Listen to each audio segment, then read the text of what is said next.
Thank you so much for being with us, joining us on a Max Live Artist Studio visit. Those that are here, hello. I'm here with Susan Ksiezopolski. Please tell us who you are and what you do. Thank you. Awesome. It's a real honor to be here. My name is Susan Ksiezopolski. You pronounced it perfectly. Thank you.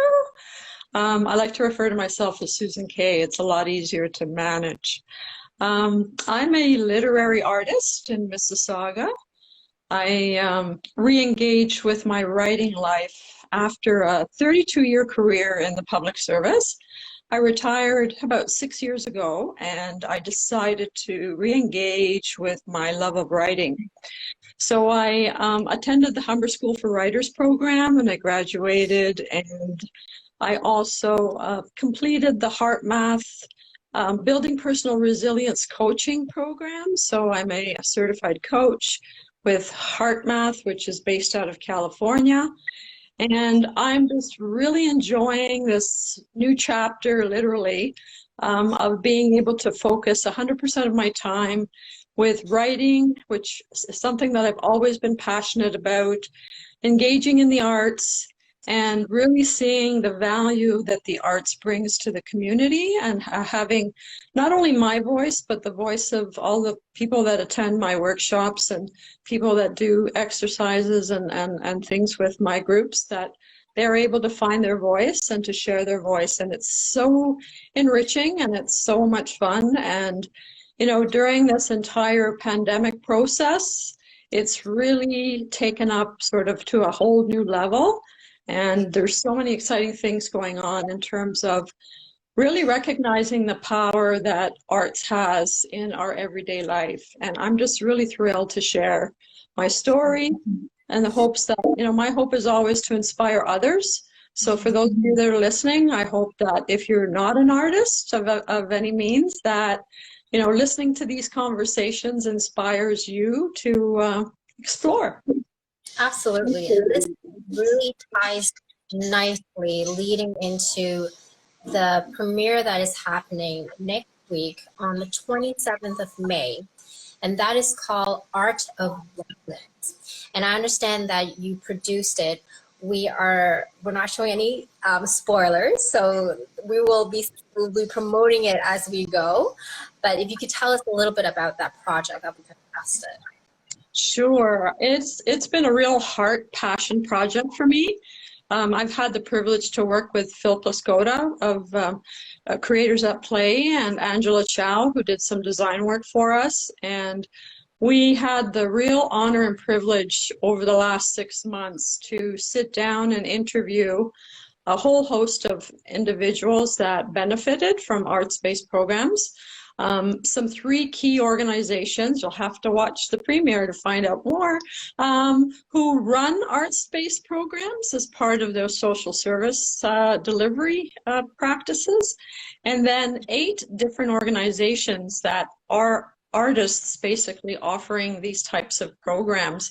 And the real inspiring message through it all is that arts is really important. I mean, I know that from my own healing journey, that arts has always been in my toolkit for my wellness, but these organizations really highlight and show the benefits of how participating in arts supports our mental health. And, you know, quite frankly, since the pandemic has hit, we have really been facing, you know, they refer to it as the echo pandemic, the mental health pandemic that's impacting our anxiety, our depression, our feelings of isolation, disconnected.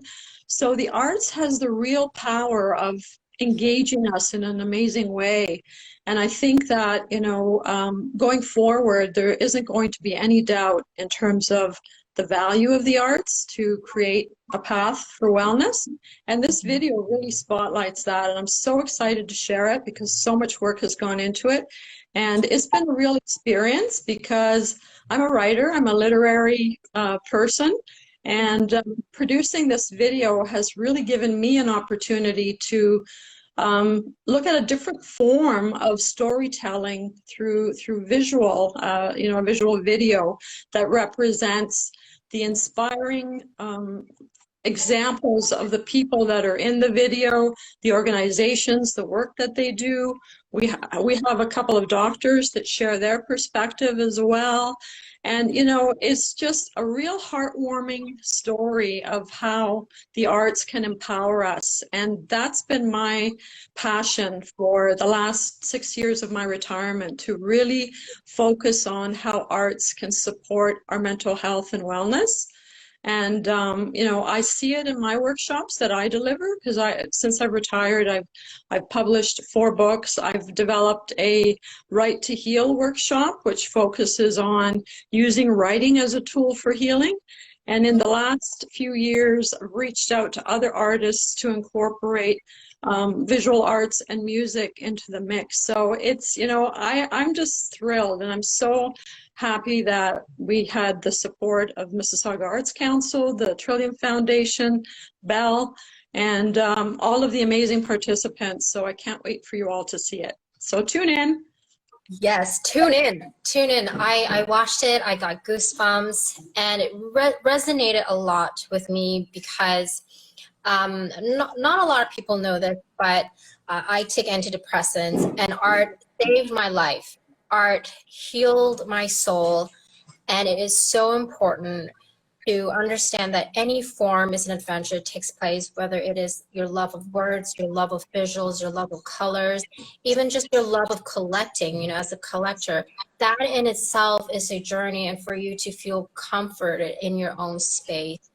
So that documentary touched me, and I urge everyone to watch it. It is so well laid out, and the transitions and the people were in it. It's just so it's very heartfelt. There's no word was truer said than that. So I'm really honored to have the first look, and I'm excited for everyone else to watch it. Well, thank you for those kind words. That's exactly what we were going for. That's the story. And, you know, I have to tell you, I think if I viewed it 1,000 times, I viewed it 2,000 times in terms of all the edits and the process. And thank God for Phil, because, you know, he was amazing throughout the whole process. But each time I saw it, it was just, I still get goosebumps too. And I've seen it so many times. So I'm glad that it had that effect on you. And I can't wait for others to see it and to hear their feedback, because this is an important conversation that we all need to have about our mental health. The stigma is we can't be sweeping these things behind or saying they don't affect us. There's 40 to 50% of the population experience or had experienced mental health issues by the time that they reach 40. And given the pandemic, there's been a 42% surge in the amount of anxiety and depression in our community. So yes, thank you for that. No, thank you. I think one of my favorite takeaways of that film is the fact that it's okay. It's okay to have anxiety, depression, any illness you may face, because we are here, the resources are there, and it's okay if you are intimidated to reach out. That video is there. It's just a lovely message, and it's okay. It's okay to be yourself. It's fine to feel that way. It's part of being human, but we're all in this together. We're here as a community. We're here to hear your voice. We're here to listen. Absolutely. Exactly. And I mean, I know firsthand the value of it, because writing for me has been my go-to tool for my mental health.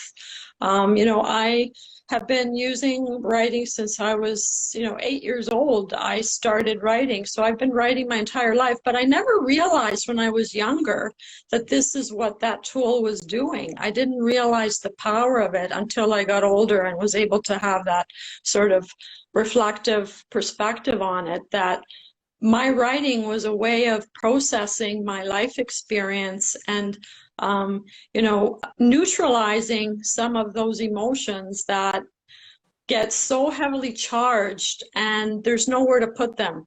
So I really encourage everyone that's listening to find which art form speaks to them. Try them all and incorporate them all, and then see which one really gives you that clearing. and that space of pause and that space of calm, because it is really a great opportunity that is available to all of us. Absolutely. This brings me to the artist studio, that place of calm. What is your place of calm, and is there something you'd like to show us? Yeah, so I'm in my writing studio right now, so I apologize ahead of time because I might mess this up, but I'm gonna try and sort this out so that I do this in a way to show you. I have, as a writer, it's always important to have your and it's going to be choppy, so I apologize. I hope I don't make you all seasick. To have a space that you call your own. And I don't know how to do this on here now to switch you around, so I'll just do this. Yeah. Have a place that you call your own, that's surrounded with the things that mean the most to you. So, what you see on the wall there are some of my poetry pieces that are based with my photography, and I combine my poems with my photographs, and they inspire me. There's different places I've been, and I write about the places that I've been. Also, another key aspect is my little cubbyhole here that has all of my magazines, my writing magazines. And what I really want to show you is this. Oops. Do we have it? Yes, we do. Okay, there we go. So this is my very first computer, my very first typing tool.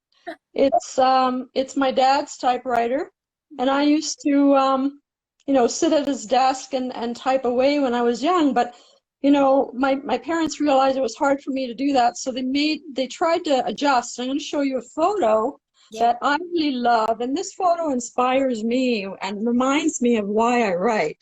So there's me. Whoops. It's baby Susan. Yeah, there's me and the typewriter, and my parents. There's the chair in the kitchen, and the little table thing there for me to be comfortable at. So I've been, creating a space for myself, and as a writer, it's really important, right? So think about what space do you need to create, and there I am in my own little space, and here's my beautiful studio now that has, all of my things that I enjoy. So, I think it's a lot of fun to surround yourself with things that inspire you as an artist, because this is where I do a lot of my creation. So it's important to have these things around me and to be reminded about why I write and how I write and why it's important to me. Yeah, absolutely. And the plaques behind you, I remember we were speaking about this yesterday. Are there certain poems and readings that you would like to read to us, if that's okay? Sure, I would be honored to. So I love taking photos. So what I do is I take a photo, and then later on I kind of reflect on a topic, and I think, okay, am I going to write about it? And here's one. Let's see, how am I going to do this? Let's see, can we, is that how we do it? Oh, I figured it out. Okay. Yay. Okay, so here's one of the plaques that was actually displayed at Mindshare in Erin Mills. And this is a poem, this is a picture I took of Port Credit. So as a writer, again, it's important to feed that inspiration. And I love Port Credit because of the water, because of the lighthouse, because of the park. There's so many reasons. So I captured this photo, and then I thought, okay, what am I going to pair it with? And I wrote this poem called Shouting Inside the Silence. And to me, this poem is about anxiety. In my early 30s, I suffered from severe anxiety, and I, again, writing was my go-to tool, and managing that. And this poem I wrote, I think it's been about 3 or 4 years now, but I think it captures the essence.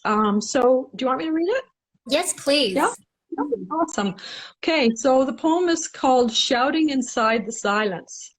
Shout, shout out loud. The silence only feeds the demons, hungry for solitude. Reach out from inside, where the brokenness tears you to pieces. your sparkle snuffed out in the darkness. Put a spotlight on the pain that only speaks the language of lies, talking the conversation of fear.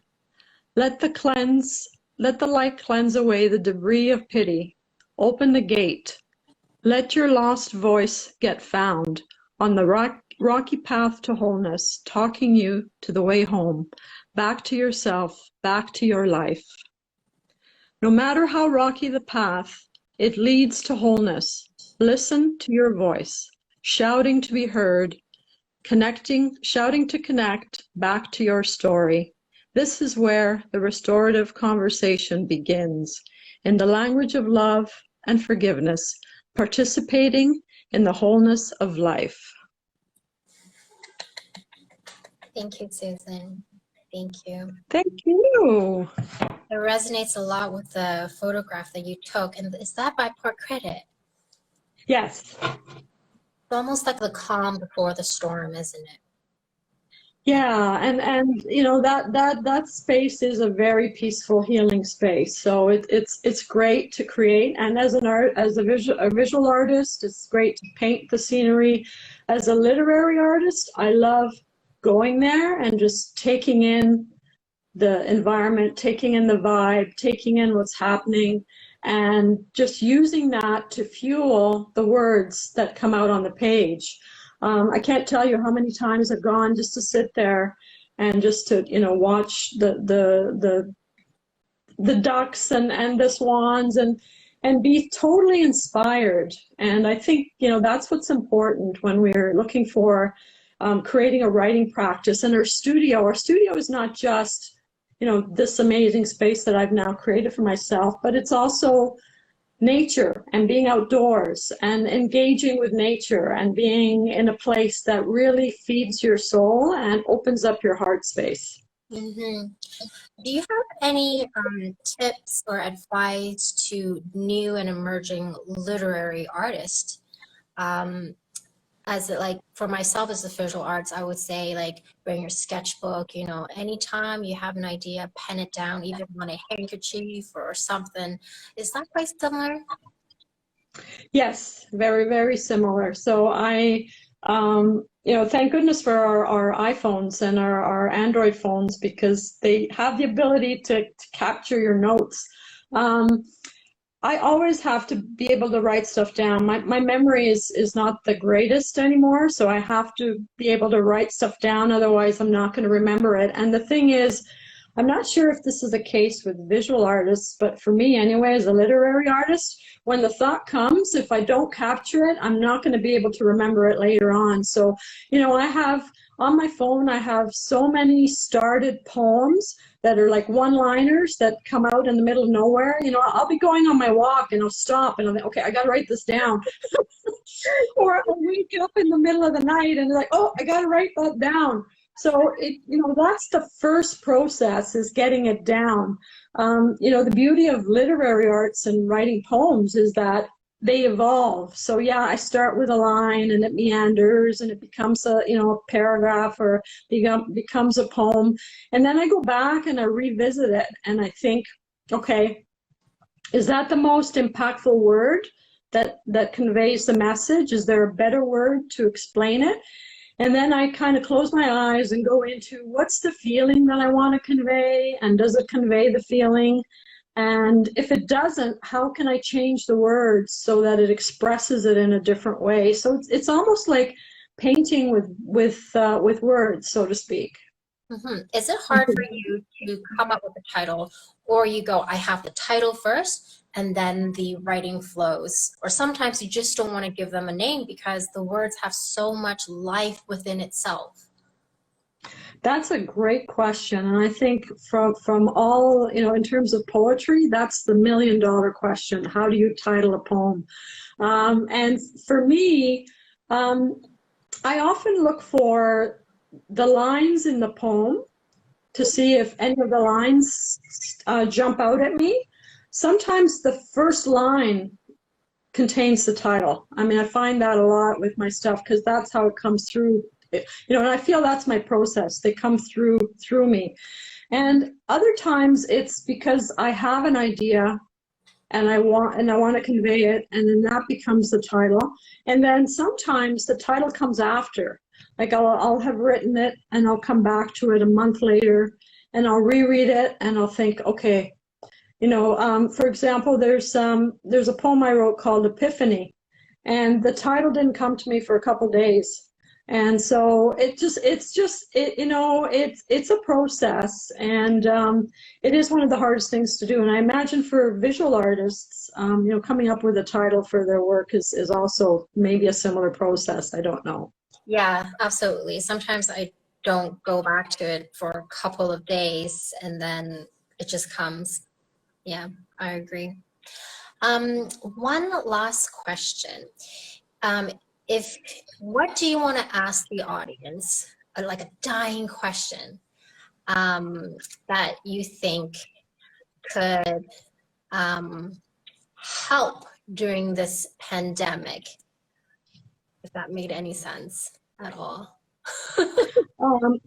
Question them in terms of what they're doing, or well, I would really, I mean, I'm going to put my producer hat back on for the for the art of wellness. And what I'm always asking people is, how do you incorporate art into your wellness practice? Do you have a wellness practice that includes art? And if not, why not? What is your resistance to that? And if it is part of your art practice, what I would love to know is, how does it inspire you? And, how do you use it and how do you explore it? Absolutely. And, what's the frequency? It's like, it's a prescription for healing, right? So what's your daily dose of art? Like, a long way. For me, I know that art gives me my immunity to for my mental health, and I write every single day. It's like flossing my teeth. I write in the morning for at least an hour before I start my day, and then I write again in the evening for at least half an hour at the end of my day, and then throughout my day, of course, I'm sprinkling it in, like extra little doses. I agree. I really need to start putting ideas down on pen and paper and just giving me that time. You need to make time for your art and for yourself. Are there any social media handles that you'd like us to know so we can reach you at? Sure. I'm at WriteWell _2020 on Instagram, and on Facebook, I'm in, my handle is My Words Through My Heart. It's actually here's my first poetry book. So it's the title of my book, My Words Through My Heart, from my heart through my hands. And those are my two main go-to at the moment. And I have a YouTube channel that I launched in March of 2020 to deal with the pandemic. It was a series of poems based on illuminating the isolation through the pursuit of poetry. So it's My Words Now is the YouTube channel, and I have some poetry on there and some other interviews, so you can check me out. Love it. And the media handles will be on our artist card after the whole interview is done and edited. So thank you so much again, Susan. This was such an honor. It's so lovely to talk to you finally and see your private, safe artist spot. Yes. Thank you again to those who joined Max Live Studio Artists, and we would love to hear from you. So DM me if you have any more info. Remember to become a member of MAC and sign up to our newsletter. Thank you so much. Thanks everyone for joining. Comments. Yes, comments. Join us for the premiere. Join us for the premiere. It's going to be all over our Max page. Thank you. Thank you, Susan. Bye. Bye.